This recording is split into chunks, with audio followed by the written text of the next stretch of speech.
दोस्तों, मौर्य साम्राज्य के संस्थापक एवं इतिहास के सबसे महान योद्धा चंद्रगुप्त मौर्य जब 50 साल के हुए तब वे जैन धर्म के विचारों से काफ़ी प्रेरित हुए और फिर बाद में उन्होंने जैन धर्म को अपना लिया और जैन संत भद्रबाहु को अपना गुरु भी बना लिया था।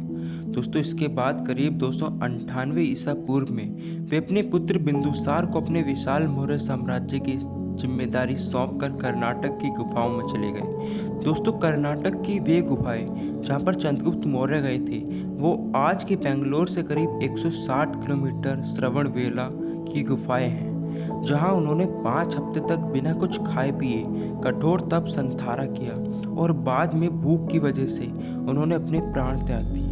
दोस्तों, चंद्रगुप्त मौर्य की मृत्यु काफ़ी शांतिपूर्वक थी और उन्होंने स्वयं ही इस मृत्यु को अपनाया था, क्योंकि वो उन्हें लगता था कि शायद उन्होंने अपने जीवन में बहुत कुछ अपना लिया है और उन्हें अपने गुरु पर भी बहुत विश्वास था कि उनके गुरु आचार्य चाणक्य कभी मौर्य वंश को ख़त्म नहीं होने देंगे जब तक वो जीवित रहेंगे। दोस्तों, चंद्रगुप्त मौर्य का जो मृत्यु का समय था वो 297 ईसा पूर्व था, अर्थात 298 ईसा पूर्व में चंद्रगुप्त ने अपना शासन बिंदुसार अपने पुत्र को दिया और उसके 1 साल बाद ही उनकी मृत्यु हो गई। महान शासक चंद्रगुप्त मौर्य की मौत के बाद उनके पुत्र बिंदुसार ने अपने विवेक और पूर्ण कुशलता के साथ मौर्य साम्राज्य का शासन संभाला और इसको और अधिक मजबूत करने के लिए प्रयास किया।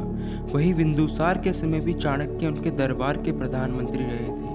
दोस्तों, चाणक्य की कूटनीति और कुशल नीतियों की बदौलत मौर्य साम्राज्य ने एक नई ऊंचाइयां छू ली थी।